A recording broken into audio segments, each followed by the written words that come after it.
you know what, Victoria? With the greatest respect, I think you talk utter shit. All right. And I'm sorry. I've known you a long time. I think you've disappeared down a conspiracy rabbit hole that is frankly repulsive. I've always been right about my conspiracies. You know, you were wrong about COVID and you were wrong about the vaccine. You don't give a damn about these girls. You don't give a damn about these victims. You think it's fine to smear all of them. You admit it. You proudly admit it.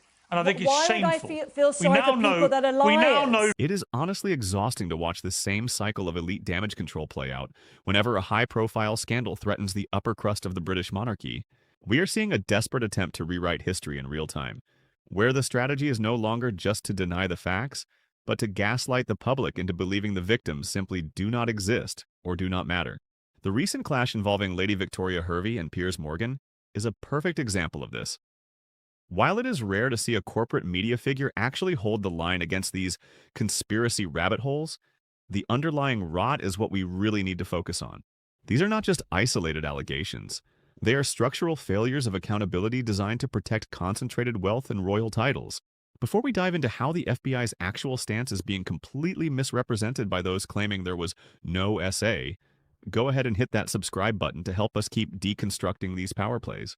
The reality of what was happening at places like the Dorchester Hotel reveals a much darker pattern than any apologist narrative suggests. Lady Victoria Hervey, I mean, you've been very steadfast in your support of Andrew Mountbatten Windsor, but given what you've now... That's quite a long name, isn't it? Reading... Well, you know, he had all his titles stripped quite rightly, but given what name. you've now... Yeah. Right, but given what you've now seen about what he was up to... So let me just give you an update. Let me just give you an update. So as of within the last 24 hours, the FBI did a statement and they said, with all the information that they have seen, all the millions of files, everything, they have come to a conclusion that this was not a sex trafficking ring. Well, where's that statement? Let that sink in. It's all over. I sent the link to your producers this morning.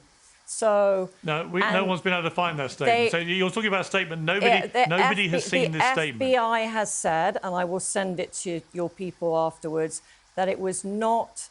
So exactly what I told you in 2019. I said, Piers, these girls were not trafficked. And that word was too strong a word. Anyway, the FBI have recently said this in the last 24 hours. It was not a sex trafficking operation. Yes. Well, let me bring Spencer Cooven. Let me bring Spencer Cooven back on. I promise you, it's out there, and I will. Spencer Cooven. Apparently, none of this involves sex trafficking. Spencer Cooven. There might have been girls that were abused. That is not the wording, but it was not a. It was not a sex trafficking ring. Ms. Hervey. So yeah. I just want to get the right information out there because there's a lot of disinformation. Well, yeah, and most of it appears to be coming out of your mouth.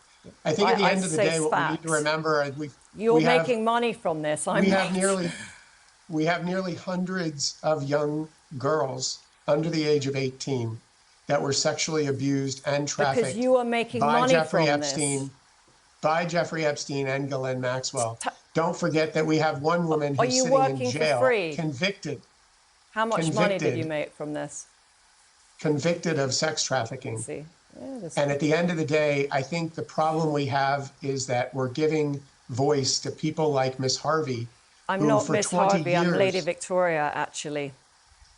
Oh, okay, Miss Hervey. For 20 years, people have been fighting. These young girls have been fighting to be heard, fighting to make sure the world knows what happened to them. So how much money have you made from this? And finally, the U.S. government is starting to release the documents that verify what these girls have been saying all along. The FBI just verified it's not a sex trafficking ring, okay? Okay, is this the same FBI that apparently is hiding additional documents and deleting names that are in those documents? I don't know, is it the same FBI that we're talking about? That's what's happening.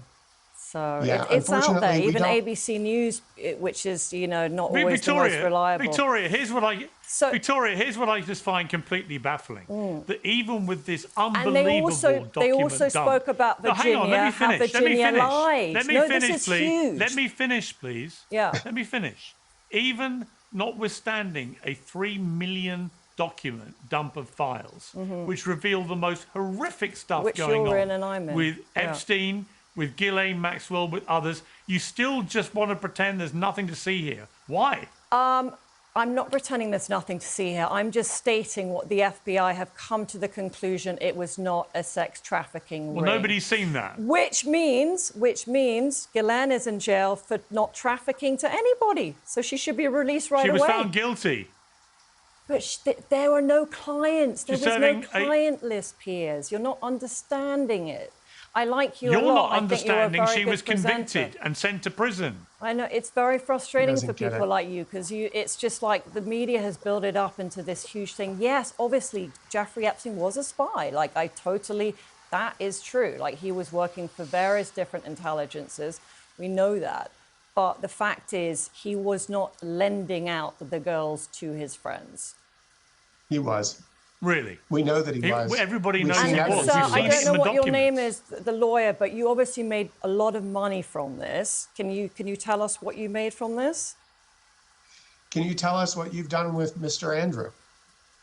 Can you tell us about your relationship with him and what he's told you? I haven't seen Why him in don't you many talk years. to us about what he's admitted to I'm you? defending him because I know he is not guilty. And you know this because he told you how do this you know and he that? talked to you about it? I know. I've been very good so far. I was right about COVID. I was right about the vaccines. I was right about BLM. I'm right about this. All right, Katie Nicholl, let me bring you back in here. What is so febrile this scandal, and the thing for the royals that's so difficult, they don't know what's left in these files to come out. They don't know how bad this could still get, even from this terrible position they're now in. It could get a lot worse. Almost every day brings new revelations. The revelation this morning that Andrew was leaking his secret information as a trade envoy for Britain to a convicted paedophile, that alone is unbelievably damaging to the reputation of the royal family. It's an act of treachery. Well, it is, and we've all seen how it's ended up for Mandelstam, and I'm afraid that Andrew is not exempt for that. These are, as you say, new allegations. They've only surfaced today. As we know from the statement, which I think is broken while we've been on air out of Buckingham Palace, we know that the King, the Queen, all members of the royal family will cooperate with Thames Valley Police as and when they need to. The royal family, as I said earlier, are in a very, very difficult position. I think almost a position like the rest of us. They have to wait and see what's going to happen next. Is Andrew going to go over to the States and voluntarily testify? Of course he's not. If the Met open up this investigation, then he will have to answer questions. And I think most people feel that's exactly what he needs to do. But perhaps first, the statement that needs to come is from Andrew Mountbatten Windsor, from Sandringham, expressing some empathy for those victims. There is such a gaping hole in all of this, and that he's left that to other members of his family to do.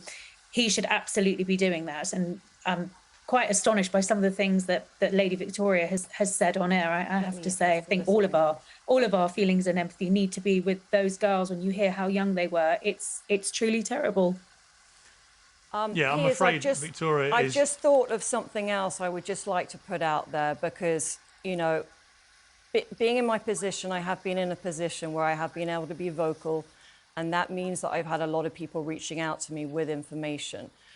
A couple of months ago, I had a British girl reach out to me, and she said that her and her friend met Jeffrey Epstein in Virginia the weekend of March 10th, 2001, at the Dorchester Hotel.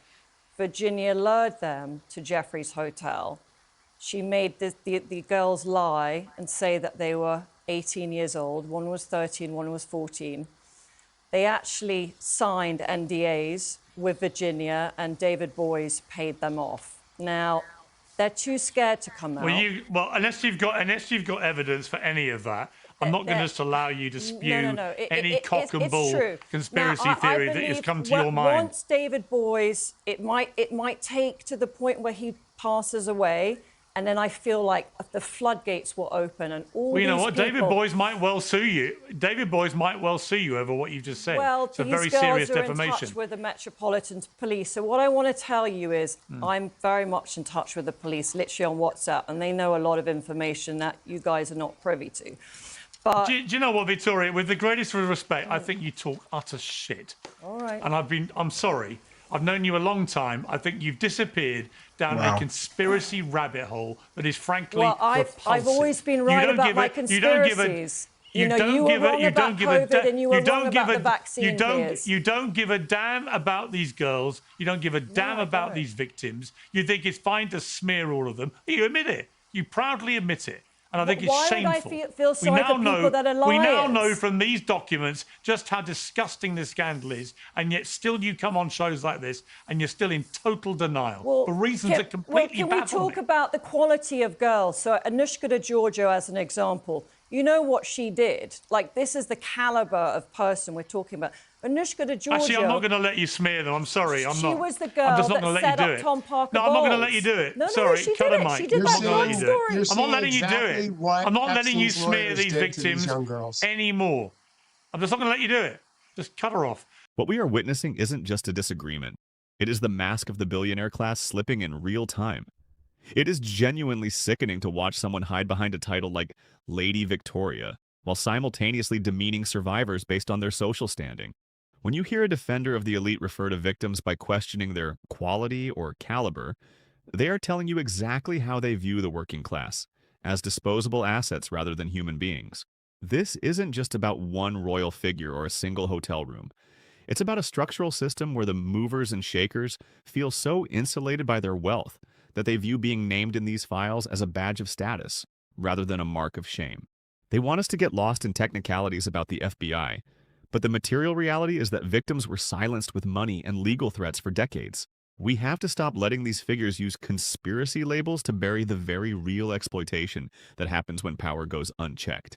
The most dangerous part of this entire display isn't just the blatant denialism, it is the calculated use of disinformation to shield the powerful from the consequences of their actions. When you look past the theatrical meltdown, you see a desperate attempt to weaponize a supposed FBI statement that, upon any real scrutiny, simply does not support the idea that this wasn't a coordinated operation. It is a classic strategy. Flood the zone with enough unverified claims to make the truth feel like a matter of opinion.